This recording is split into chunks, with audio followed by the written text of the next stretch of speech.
대한민국의 가장 큰 명절 중에 하나는 추석도 있을 것이고 또 설도 있을 것입니다. 그러나 우리나라가 얘기하는 추석이나 아니면 구정 명절만큼 중요한 것은 일본으로부터 해방된 날 바로 8월 15일이 굉장히 역사적으로도 중요한 의미를 가지고 있을 뿐만 아니라 대한민국의 오랜 역사 속에서 모든 사람이 기쁨을 줬던 날임에 틀림없는 것이겠죠. 억압받고 고통받았던 그 삶으로부터 해방되어지는 날은 아마 그에게는 두 번째 태어난 날로 의미를 부여하지 않을까 생각을 하지요. 여러분이 알고 있는 이스라엘 백성에게도 그러한 날이 있으니 바로 유월절 날일 것입니다. 400여 년 동안에 애굽에서 살던 그들에게 있어서 고통과 핍박과 어려움, 착취를 당하는 상황 속에서 하나님의 사람 모세를 통해서 그들을 출애굽했던 그 유월절의 날은 역사가 시간이 지나고 세월이 지나며 모든 환경과 상황이 지났을지라도 여전히 지금도 유대인들에게는 큰 명절로 인식되어지고 있는 것 또한 사실이며, 단순히 이거는 해방의 의미뿐이 아니라 이것은 하나님께서 당시에 이 애굽이라는 그 엄청난 나라를 이겼다는 그런 굉장히 기쁜 축제의 날이기도 합니다. 그런 축제의 날을 맞이했었을 때 오늘 성경 본문에는 그 맞이한 그 두 부류의 사람들을 보게 되어집니다. 큰 명절, 모든 사람들이 기쁨을 나눌 수 있는 그러한 날에 누군가는 생명을 노리고 죽이려 하는 사람이 있는가 한다면 누군가에는 생명을 나눠주는 날이 있다는 것을, 같은 날인데도 불구하고 서로 다른 관점에서 접근해 들어가는 사람들이 있습니다. 성경을 보면은 사실은 이 항상 두 가지가 대비가 되어져 있습니다. 선이 있는가 하면 선에 대한 상대적인 악이 있으며, 어둠이 있으면 빛이 있다는 것을 볼 수가 있습니다. 우리가 성경 속에 등장하는 이 다양한 이 대비되어져 있는 이 두 가지 용어는 계속 이 본문을 통해서도 비교되어질 때에 어찌 보면 이것이 운명론적으로 이 사람은 이 유월절 엄청난 중요한 명절에 누군가는 죽이는 자의 역할로, 누구는 산 자의 역할로 혹시 정해진 것은 아닐까라고 고민할 수 있으나, 또 한편으로는 여러분, 성경이 우리에게 주는 교훈은 무엇인지 아십니까? 이것을 통해서 어찌 보면 내가 어떤 위치에 서야 할 것인가, 내가 어떤 선택을 해야 될 것인가를 끊임없이 성경을 통해서 우리에게 질문을 하고 기회를 주고 있는 것은 아닐까 생각을 합니다. 사랑하는 성도 여러분, 우리는 거룩한 주일을 맞이하고 그 매 주마다 하나님 앞에 예배를 드릴 때 나는 산자의 길을 쓸 것인가 아니면 죽은 자의 길을 쓸 것인가는 끊임없이 우리 삶 속에서도 선택하는 순간을 맞이하게 되겠죠. 어디 그뿐이겠습니까? 우리가 신앙생활하는 가운데서도 누군가는 죽은 자의 길을 선택하는가 하면 누군가는 산자의 길을 선택한다는 것은, 비단 홍해 바다를 건널 때 누군가는 그것이 구원의 도하는 강이 됐는가 하면 누군가는 죽음의 강이 되었던 것을 볼 수가 있듯이, 사랑하는 성도 여러분, 하나님을 믿는 저와 여러분이 하나님의 그 선택받은 그 자리에서 구원의 자리에 설 수 있는 저와 여러분 되어지기를 주님을 축복합니다. 주님이 오시는 그날 또한 마찬가지 아닐까요? 예수를 믿는 사람들에게 있어서 주님의 재림은 너무나 중요한 날이기도 합니다. 심지어는 2000년 전에 유대인들이 가지고 있는 메시아, 그 메시아가 그들에게 올 때 그들에게는 기대하는 것이 있었으니 마침내 자신의 나라를 구원할 것이다 라고 이야기했지만, 정작 예수님이 왔을 때는 누군가는 구원의 자리에 섰는가 하면 누군가는 심판의 자리에 섰다는 것을 역사적으로 소개를 하고 있습니다. 저는 오늘 본문에서도 동일한 관점에서 접근해 들어간다면, 이왕이면 전 개인적으로 우리 율전의 신앙의 공동체, 또 대한민국은, 아니 하나님 믿는 자녀들은 죽음의 자리에 쓰는 것이 아니라, 심판의 자리에 쓰는 것이 아니라 생명의 자리, 구원의 자리에 선택할 수 있는 저와 여러분 되어지기를 주님을 축복합니다. 어찌 보면 내가 숨을 쉴 수 있고 아직까지 내가 의식적으로 선택할 수 있는 그 기회가 있을 때 그 기회를 가볍게 여기지 않냐고 믿음으로 선택하며 오늘도 과감하게 승리하며 나갈 수 있는 저와 여러분 되어지기를 주님의 축복합니다. 자, 그렇다면 오늘 성경 속에서 기록되어 있는 것처럼 과연 생명을 살리는 자리는 어떻게 준비되어져 있을까요? 그것은 예수님과 예수님의 대화를 통해서 알 수 있는 것은 바로 10절부터 12절까지의 내용이기도 합니다. 자, 유월절 똑같은 날입니다. 1절에 유월절에는 무교절이 다가왔고 또 7절에서도 유월절 양을 잡는 무교절이 이르렀다는 것으로 출발을 합니다. 그런데 예수님께서는 베드로와 요한에게 지시하고 있는 것이 있으니, 마치 예수님께서 예루살렘 입성할 때에 어느 한 집에 가서 어린 나귀 새끼를 데려오라는 것처럼 오늘 성경에서도 한 사람이 지나가는 사람이 있는데 그 사람 물 항아리를 짊어지고 지나가는 사람이 있을 것이다. 그 사람을 따라가라. 그리고 그 사람이 집에 도착했을 때 그 사람에게 부탁을 해라.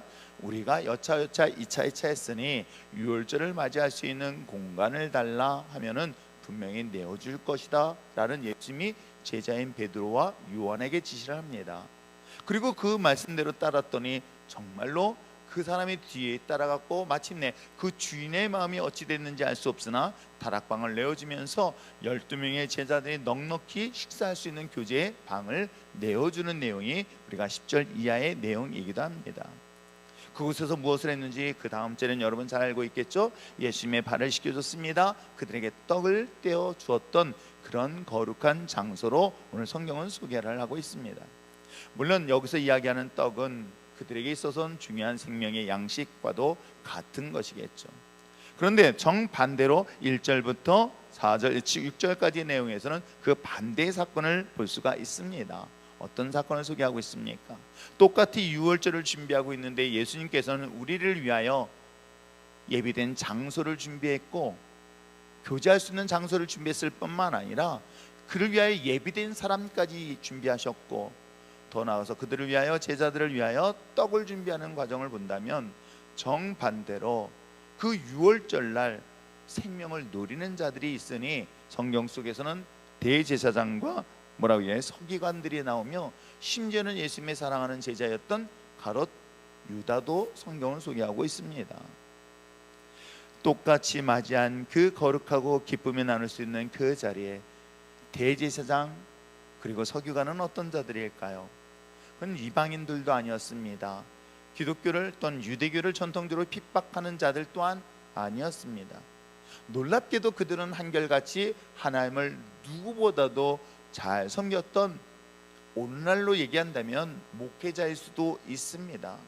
신학자일 수도 있으며 하나님의 말씀을 정확하게 해석하고 그 기준에 따라서 판단을 해줄 수 있는 그런 위치에 있는 사람임에 틀림없을 뿐만 아니라 더 중요한 것은 12명의 제자 가운데 한 명의 제자로 성경은 소개하고 있죠. 그들이 정작 생명을 살리는 자리에 생명을 죽이는 위치에, 그것도 유월절, 유대인들에게서는 어찌 보면 죽음과 고통 속의 순간에서 건짐을 받았던 엄청난 중요한 생명의 그날에 정작 그들은 누구를 죽였을까요? 정작 그들이 죽였던 것은 그들이 믿고 그동안 그렇게 기다렸던 메시아요 하나님을 내어놓아 죽이겠다는 그런 의도가 된 날이 바로 오늘 이 자리에 성경 속에 소개하고 있는 모습이기도 합니다. 무엇 때문에 그들이 그런 선택을 하게 되었을까? 무엇 때문에 그들이 하나님을 믿으면서도 정작 하나님을 죽이게 되었고, 하나님을 신뢰하고 하나님의 말씀을 의지하여 메시아를 기다렸지만 정작 그 오신 메시아를 죽이게 된 이유가 무엇 때문일까요? 아무리 묵상해봐도 가룟 유다는 분명히 이유를 발견합니다. 물론 그가 가지고 있는 정치적인 성향 그건 둘째치고서라도 성경에서는 분명한 사실을 얘기합니다. 왜? 예수를 팔려는 누가? 마귀가 생각을 불어넣었다고 분명한 답을 주었습니다. 아무리 예수님의 제자일지라도 생명을 살리는 것이 아니라 죽이는 자는 마귀에게 사로잡혀서 마귀의 생각에 빠져서 결국은 생명을 죽이는 역할을 한다는 것은 성경을 통해서 충분히 알 수 있지만 정작 대제사장이나 서기관들은 어떤 의도로 예수님을 죽이려 했을까? 생각이 달랐기 때문은 아닐까요? 내 생각과 예수님에 대한 생각, 내 생각과 하나님의 생각과 다른 것 때문에 정작 하나님을 믿는 하나님의 백성들이 하나님을 거부하거나 하나님을 부정하거나 심지어는 하나님을 십자가의 못을 박는 엄청난 결과를 가져다 준 것은 아닐까요? 그럴 때마다 우리가 되새기고 또 한 번 다시 묵상해야 될 하나님의 말씀은, 내가 그리스도와 함께 십자가에 못 박혀 죽는 그 신앙의 과정이 끊임없이 필요하지 않을까를 생각하게 되어집니다. 저 역시도 마찬가지로 목회자의 길을 가다 보면 나도 모르게 내가 과거에 습관적으로 배웠던 교리적인 문제라든가 아니면 내가 경험했었던 등등의 것들을 인하여 하나님의 성령의 역사심을 수없이 제한시키고 때에 따라서는 그것을 거부하면서까지 나가고 있는 것은 아닐까를 생각하는 내용이 바로 본문 내용인 거예요.